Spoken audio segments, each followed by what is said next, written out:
Hey Star the Beholders out there, this is MD with another Anime Studio tutorial. This week we're going to be going over the hair. Now, of course, I didn't take this thing down yet. Anime Studio is also good for picture setup and thumbnail setup if you're ever doing like YouTube series and whatnot and you want to make a thumbnail. It's also very handy for that as well. So let me just open Luna up here, okay, and we should get started. Now the hair is actually a fairly simple process for a character. In most cases, on some characters, you may never have to actually do hair. Let's say you have a dragon who does not have hair whatsoever. You are in luck, or any character for that matter without hair. But in this case, Luna is known also by her long green hair, which is pretty prominent, you know, as you can tell. This doesn't, it looks like Luna, but doesn't really at the same time because of her hair. Okay, so basically what we're going to do is, let me just kind of go into some detail about what the hair consists of. So let's use this as an example. Now, building the hair can be fairly easy, but depending on what angle you're at or what you're looking for in the hair, that all varies. So let's say you're making like a Magna or anime character and they have that spiky, multiple, you know, spiky hair type of thing. I don't know how to explain it. Actually, I might have an example for you here in my library. Let me just look it up. Characters. No, let me go back. Action, Anime Studio. Jeez, where is it? Holy crap. Hang on. Images, mouse, movies, particle, props, scenes, tune props, sound effects, characters. Huh. Weird. This should be actually right here. Oh, here it is. Anime character. So let's say I'm going to import this guy, Windsor. It's a thing that came with the program, so let me just... Whoa, his arms seem to be off here. So if you have hair that kind of consists of this multiple spiky or dreadlock or whatever you call this, a bang like hair, you're going to be probably putting in multiple bones for this character inside the hair to make it move, because when you make a character, you want the hair to be alive, you want it to be free flowing. And for example, if you guys have ever seen that one little Luna test that I posted on the internet on my YouTube page somewhere, it's that one of Colors of the Wind, and when she says colors of the wind, her hair flows with the wind. It added a lot more life to that whole scene, which I think actually made the title Colors of the Wind just come out all that much more, and that's why it seems to be everyone's favorite out of all the little Luna tests I have done so far.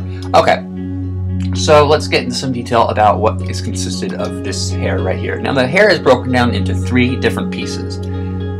Actually, I take that back. It's broken down into 4, and we're actually going to explore that. So let me just hide all these other hair back. The hair BG, actually. This BG is basically the background of the hair. So if the hair lifts up too far at a certain point, there's still this darker green bit of hair at the bottom to still give it that background that the hair is still attached to the head. So if the hair is to ever lift up really far, this is just a backup in case, to show that the hair is still connected to the head.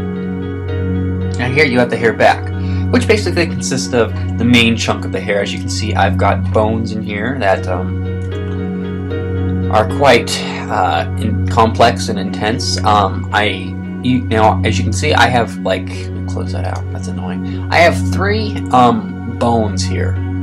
I have 3 strands of bones for this one lock of hair, and I'll tell you why. Because if I just want to make that kind of flow like that, like there's a light breeze, I don't have to worry about the entire strand of hair moving, because if I took these out of the equation, these top and bottom bone strands, it wouldn't be able to hold the rest of the hair in one place. I'm trying to think of the name other than the what am I thinking? The bang of hair. I guess I'm not very familiar with terms of hair, so excuse me. I also wanted the hair to kind of come over her on this side in the front as well. So I have hair front, which is right here. And I use just basically a normal strand for hair front. I could not put it in the same layer because of the fact that the hair back goes behind the head, and this little hair front piece, this one little single band of hair here, goes in the front. But as you can see, there's still a missing piece here, and that's hair middle, which is simply the shadow. So in this case, I moved the shadow down here, and this angle of her head is the hardest thing to do with her hair, and I'll tell you why. Because I have to move 3 separate pieces all together in sync. So when I'm done moving her hair back, I gotta go to her hair front, and then I gotta go to her hair middle and match up the shadow with the rest of the hair. So it's a process. And in this case, on this other Luna right here, this Luna 45, I believe there's only one. Yeah, there is. There's only one layer for the hair. Let me hide that one. As you can see, it's all one piece. I don't have to mess with really anything because it's all right there, accessible, ready to go. So yeah, as you can see, I also did the same type of principle where I had 3 bone strands for the one simple bang of hair, and it basically is supposed to mimic the shape of this hair, is supposed to mimic the side angle, except at a different angle in size apparently. So what we're going to do is we're going to move on to this Luna, and we're going to open up her this layer. Now on this doodle, this hair is too short. As you can tell, there's too little amount of hair for this doodle than there is here. So what we're gonna have to do is we're gonna have to compromise. We're gonna, instead of looking at the picture, which we're just gonna hide, we're gonna have to take an estimate guess of where to draw to make her hair match these other 2 models here, and to work with her eyes. Now if the hair covers her eyes, one of her eyes, that's okay, like here, because that hair is gonna be moving around a lot anyway when she talks or moves, so that bang's gonna be kind of rising and falling, so that other eye back there will get some screen time. So if you have hair that covers the eye of one of your characters, that's okay, because if you're putting bones in your hair, then really that's not gonna really matter whatsoever at all. Okay, so what we're gonna do is I'm gonna open up a vector layer, and I'm gonna name this a vector layer hair, basically. And then I'm going to basically I want the same color hair, so I'm going to move over to one of my other models here. Go under hair, front, press Q, steal the color, deselect it, and move on back to this model here. Okay, now that her hair is, we've got her color, the base color, what we're going to do is we're going to try looking at this and getting a good gauge on what to do. So as you can see, she has a single braid of hair that kind of comes up out of the back that connects to the rest of her little things that run down her back, those little green spines or whatever. I have no idea what those are. I've created it and I still to this day have no idea what those things are made out of. Either they're tough or they're fuzzy or whatever. I have no idea. Okay, and then you have another one that kind of shoots forward from that, and then you have a long one that just kind of comes out. And if you're looking at a certain angle, that can cover the eye completely. And you have one that also comes down here across the left side or right side. It really doesn't matter. But so what we're going to do is we are going to press F for freestyle. I think that's what it's called. Freehand. Whoops. Almost got it. Okay, and we're going to make sure our auto close and our auto stroke is on, and we are going to start at a good spot. I would say here's a good spot. So we're going to come up, and we're going to go back down, and we're going to come up, come down, and it's a little bit of a, it's too much of a bend there. I'll fix that. And then we're going to come back down here, and as you can see, this is not turning out the way it should. But at least this gives me an idea of what I want. I'm going to actually get rid of all this because I do not like how this turned out. But what I'm going to do is I'm going to actually take a look at this hair and see whether I should follow the guideline of this hair now. Let's see what we got here. Okay. I know what I need to do now. This is going to be a process depending on just basically if you did not doodle it out correctly, such as I have not done. If I were you, I would delete all these extra points here. Please do. It would be a wise decision not to leave these dead, really useless points here still in your layer, because I've done that with some of my older models of Luna, and now I'm living with the curse of having about 1 billion of these little points literally scattered. It's like a big spider's web. Every time I want to go into a layer of one of Luna's, it's like this big spider web of these things everywhere, and it's annoying, and it really can mess you up, because if you're wanting to focus on a certain layer or certain points, it's hard to figure out what points go to what. It does get confusing after a while. Okay, so what we're going to do is we're going to try that again. This time we're going to have the hair kind of sloping more to this side, like right here. I want the hair to kind of slope to one side, giving it the illusion that her left eye is out when her right eye is covered more, basically to match the others. Excuse me. Okay, so, sorry, I had a donut go, so I'm still... Okay, so we're going to have one come up right there. We have another that comes out here. And we have another that comes out all the way down there. Swings over. And there we go. Now, this is too much, as you can tell, but I'm also going to work with it right now. And I think this is actually good to start with. So I'm going to decrease the width of the stroke by pressing W and going right or left. And I think I like that right there. Okay. Now what we're going to do is we're going to actually start fashioning our hair. So this is where your cosmetology skills are going to want to come in right about now. So if you're pretty good with hairstyling, this should actually not be a problem whatsoever for you. I'm actually going to hide the layer and only focus on the points because I don't want to focus on all the other distracting colors. I want to see what's actually lying behind her hair so I have a good idea. Because if I hide too much of her eyes, then it's really just kind of like, whoa girl, get a haircut or something, you know. So I'm also going to go back and forth and take a look at what I've done for these other hair layers. Also, do note that she's actually looking down. This is when her head snaps from a front forward position where her eyes would normally be a little bit higher, and this snap would be like right here, and her mouth would be basically when she goes to talk. You would see her entire bottom jaw. This is her looking down, so her hair is naturally going to fall forward more. So this is the only reason why I'm actually making this hair literally dominate a good section of her face, is because of the angle she's at. So never give up the physics of the angle you're at just because you're covering up maybe the eyes or something.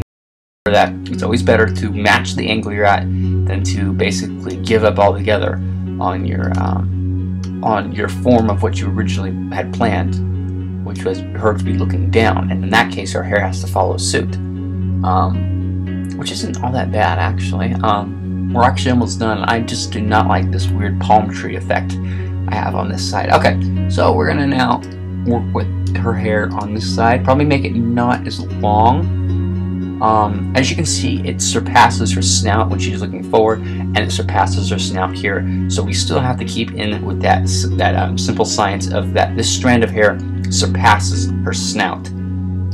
So right about here, as you can see in most cases, on her side angle, it surpasses all the way forward out to here, and in this angle, it actually just surpasses the actual nose holes right here. So our snout, or I don't know what to call those things. Man, I am so bad at bodily anatomy. I wouldn't be able to tell you the difference between an arm and a leg, really.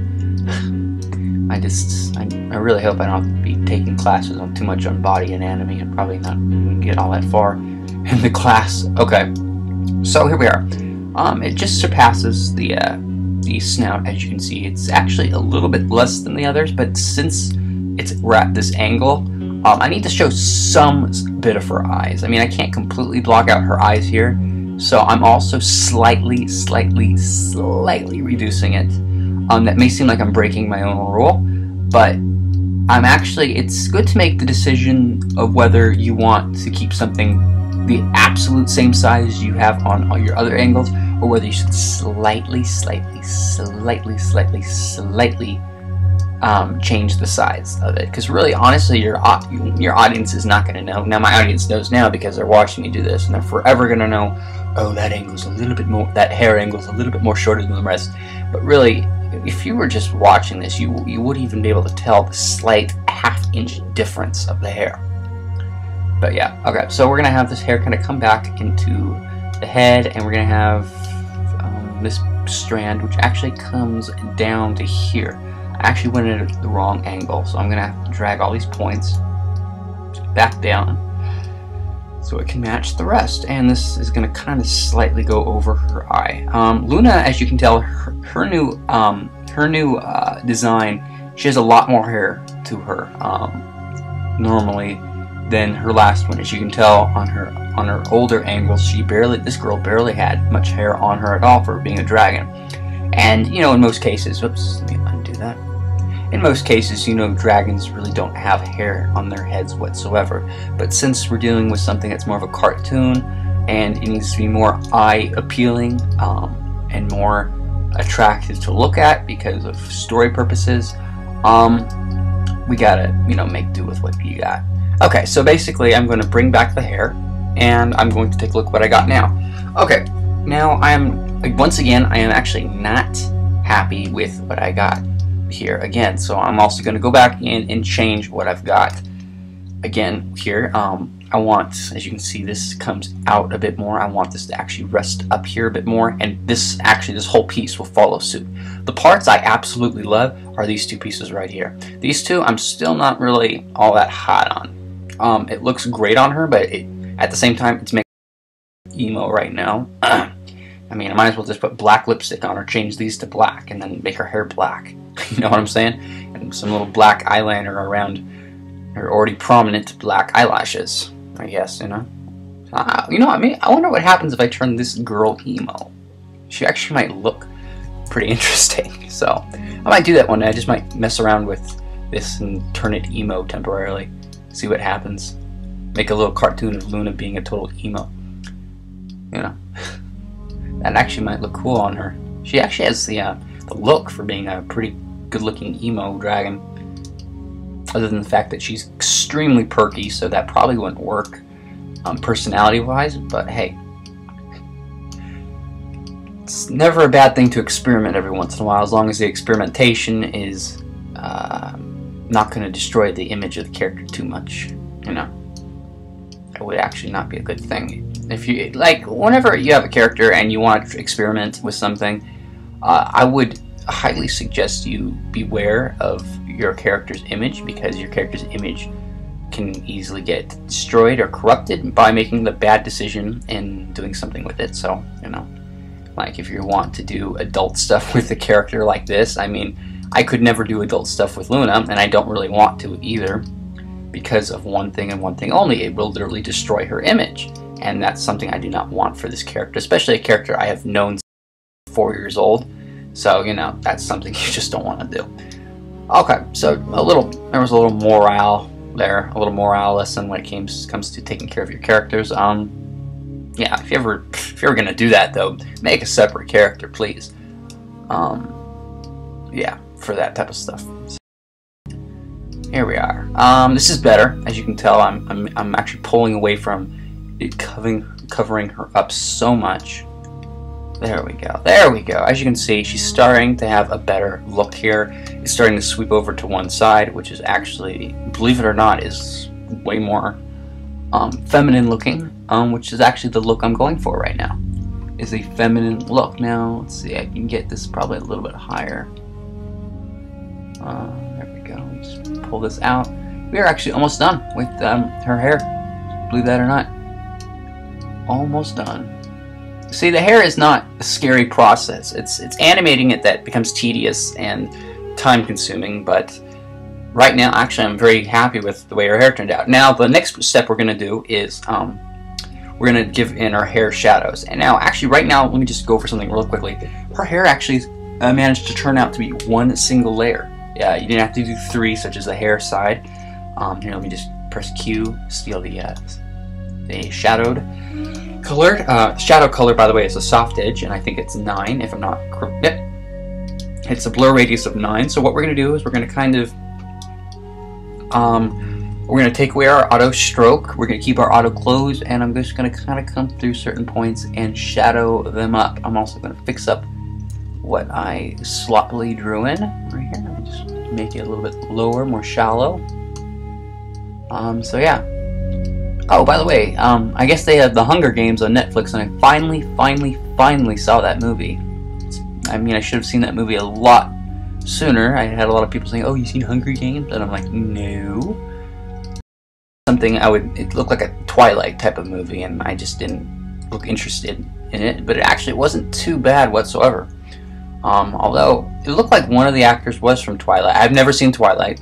Trust me, I know to avoid certain movies that look stupid. I'm not going to fall prey to watching movies that look stupid and say, you know what, I'll just watch it anyway because I feel like watching it. If it's honestly stupid and it gets loads and loads and loads of dislikes on its reviews, I'm not going to watch it. So Twilight, I'm probably never going to watch because of the bad reviews I've heard of it. Yeah, so, I mean, how I even saw all the Alvin and the Chipmunks in my lifetime, I will never know, probably because of younger siblings, but the curse you bear when you have younger siblings.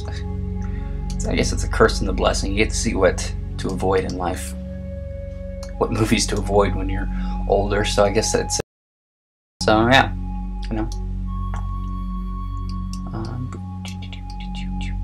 I mean, if you can get past Alvin and the Chipmunks and their high-pitched squealing voices, I guess you can get past anything. If you can watch that and enjoy a movie like that, I guess you can enjoy Twilight and enjoy its cruddy romance stuff. Okay, so we're actually almost done with the shadowing. We just need to add a little bit more shadowing in at 2 places. The first place would be just slightly right there. That's it. Nothing much. Just boom, it's done. We're done with it. Shadow is done on that side, and we're also going to have a shadow on this side right here. There we go. Right there. Not much, just barely there. It's to add a little bit more depth to the whole thing with the hair, but you know, too much shadow and it just looks really hard. It gives it that hard light effect to it, and then that takes away from Luna's cute, innocent looking character. Okay, so as you can see, we have her hair, which actually turned out pretty well. We're just going to add a few more pieces in here to finish this up. The pieces are going to be just little strokes. So we're going to turn on our auto stroke and turn off our auto close. And we're going to come by here, and we're just going to kind of make a line that kind of comes up to here. And then take away some of the thickness of the line, make it kind of slope down. And there you go. Simple, easy peasy stuff, not that complicated. There we go. There we go. So, next we're also going to attack another... Actually, you know what? I want to take away the length of that. I don't like the length of what I did here. I just close that length down a bit. There we go. There we go. So how many of you saw Jurassic Park in theaters lately? I think the reason why they're putting it out in theaters again is because it's been 20 years since they've made it or something like that. I'm not sure if you guys know the answer to that. If it's been 20 years, I'm just too lazy right now to Google it. Write in the comment if it's been 20 years since they've put out Jurassic Park, the movie. Okay, there we go. We're almost done. We got one more line to put in. Actually, I take that back. We have... Let me just kind of put in a little line right there. It'll help finish out some of the angles. There we go. Easy peasy. We are done. Now what we're gonna do is we're gonna save.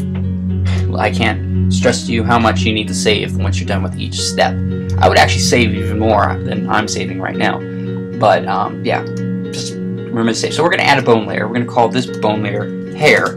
We're going to drag this vector layer into the bone layer, and we're going to make sure that this hair layer here is, we're going to drag the center of the hair layer up to right about the center of the hair, which is here. Same with the vector hair layer. You want to drag basically the 2 center points of the layer in the general same location. So let me just drag this one back down a bit. This might be perfect. Just there we go. Alright, so what we're going to do is we're going to highlight our hair layer by clicking on it, then we're going to press A, and we're going to start adding bones. Now, when it comes to adding bones, there's kind of an important process to adding a bone. Now, first of all, the first bone you add is going to be your main parent bone. Now, your main parent bone is going to control the movement of all the bones. Now, for example, if I put like a bone here, like the first one, and I make a whole conglomerate maze of bones, and I move that single bone I start out with, and I move it right or left, it'll take literally all the bones and shift them right and left. So the smaller this bone is, so small that you can't even use it. So what we're going to do is we're going to start at the very corner of the hair up here. We're just going to make a little blip. See that little red right there? And I'll zoom up to it. That is our main parent bone. So if we ever want to shift the entire bones, we can literally zoom up to this and move it around. But since you practically never do that at all, I make it extremely small and in the corner, in the very corner of where it needs to be. Now what we're going to do is we're going to make our first one. We're going to press A and we're going to kind of go down in a line like this. And we're going to kind of follow the flow of the hair. And we're just basically going to go basically to there, to the end. Okay, we are done with basically this main backbone to this, dang it, what is the thing of the hair called again? Braid or something, bang of hair. Jesus. Okay, so next what we're going to do is we're just going to now make up these corner bones here, which actually control the width of the bang. So whether you want to move the entire bang is up to you. You just have to move all three of these. It's a process, but it's going to make your hair look so much more realistic and just fun to look at, and it's going to have such a bounce to it. Next, we're going to come down here, and we're going to kind of have it, curl around here. Same with here. We're going to kind of come up here, and we're going to kind of have it roll down to here. And finally, not least but not least. Jeez, actually, that is least. Doesn't even really matter, this little thing of hair. Okay, now that we have all of our pieces together, you need to make sure that they're parented to the right bone. Now, parenting bones, excuse me, tongue twister. Parenting bones is important because you're telling what bone to go to what. Now, as you go down the line, this bone is going to parent to this one, this bone's going to parent to this one, this one's going to parent to this one. As you go down the line, you're going to kind of get stronger parents, in which case it's all going to lead into this first one I put down, the basically parent bone, which is down here. What we're going to do is we're going to press P. And all these lines, as you can see, they're pointing to different places. And as you can see, some of them are just crossing in and out everywhere. We want to make sure that these end pieces here, these end pieces are going into this bone. As you can see here, this is going straight into it. So what we're going to do is we're going to press B. You press B and you highlight your bone. I just highlight it. Then you press P. Then you press the bone you want, just by still selecting P, by the way. Then you press B, highlight it, press P, select. B, P. B, P, B, P. Now as you can see, actually, look at this, all the bones are already going in the right direction they need to go, and they're all going into that single parent bone. Now what I'm going to do is I'm going to test out my hair. First I'm going to save it. Let's save the progress. And then what we're going to do is we're going to press Z, and we're going to start seeing the hair move. Now as you can see, this bang of hair starts moving. But it doesn't move all the way because this piece is grabbing the side of this bang, and this piece up here is grabbing this side of the bang. So if you want to move this bang all the way up, we're going to have to move all these three up with it. There you go. Let's just get it back. There we go. By getting it back, you just select something else. As long as, and make sure when you're testing out your bones, you're on frame 0. So you're not actually animating it. See, this all works. It kind of flows out smoothly. This works actually quite fine, and same with up here. Okay, that's it. That's all you gotta do with the hair. Now we're just gonna save it again. Okay, there we go. So that's actually all that consists with Luna's hair. Very simple, very easy. Remember, if you have a character that has complex hair, I would suggest layering it and making different bone layers. And basically, it's gonna be a process to animate because you're gonna have to animate each layer, but it's gonna be worth it. Hair, in my opinion, is an extremely important feature to a character. Is there anything I'm gonna probably fix up here in this hair? Yes, I actually am right now. I'm actually gonna kind of close this off a bit more right here. It's always good to go back every once in a while and check out what you can improve. In this case, I want to improve how this hair connects with this. So yeah, of course, you just gotta kind of fix some of the points here, drag them down with. As long as you're not moving it too much, you don't have to move the bones. In this case, I don't need to fix the bones to fix the hair. That was it. Quick, easy process, boom, I'm done. It actually made a difference, and it makes this more full and match the size of the rest of the bangs. Okay, that's it, easy peasy, simple work. Let me save that again before I forget. Okay, so now we're actually finally done with Luna's head. We have done her eyes, her mouth, her hair, her basic head shape. She's practically ready to be animated, except she doesn't have a body. So next week what we're going to start doing is we're going to start going over basically the main parts of her body, which is basically from her neck to her tail. We're not going to do the legs or the wings. We're just going to basically do like basically turn her into a big snake right now, because the legs are a whole separate thing and so are the wings. And I'm also finding out some new tricks with the wings, so I want to fully get updated with myself on how to give you guys all the information you need to make the wings turn out wonderfully and just work. Okay, so next week we're going to go over basically her body. We're going to start this whole process of making this dragoness come together as a character, and it's going to really be fun, and I can't wait to start it. So yeah, her head angle is finally done. High five, everybody. Yes, we've finally gotten through this, and time to just really start hackering down. Hackering, is that even a word? I have no idea. I'll just say hackering because it sounds cool, unless it's actually a word and it means something kind of weird and I'm saying it repetitively. I don't care. If hackering is a word or something that just means some weird crazy stuff, you should tell me in the comment so I don't say it next time. Okay, so yeah, I hope you guys enjoyed this, and join us next week for the body. Check out our website, check out our Twitter, our Deviant, our Facebook. If you want to see more of these videos, you can check out the link that I'm going to post at the end of this video to go to basically the first lesson, and so on and so forth. And yes, basically, if you like these videos, or you know someone that animates and would absolutely love one of these types of videos because they are trying to figure out how to animate a little bit better in this Anime Studio program, please send this to them. They might find it helpful. I'm here to help you guys out and help the process with this animation thing work out for you. Okay, so this is MD out. See you next week. Check out our Slender videos that come out on Wednesday, and our random weird gameplay video comes out on Saturday. I don't even do Happy Wheels anymore. Last Dragon Rider, working on it extremely hard. This should give you enough proof how hard we're working on it, trying to get this whole series done. I'm working on several other body angles right now, so I'm really trying to get this new design into the series. It's going to look so much better. Okay, but I'm talking to you guys to death, so I'm just basically going to hang up right now. MD out. Latest.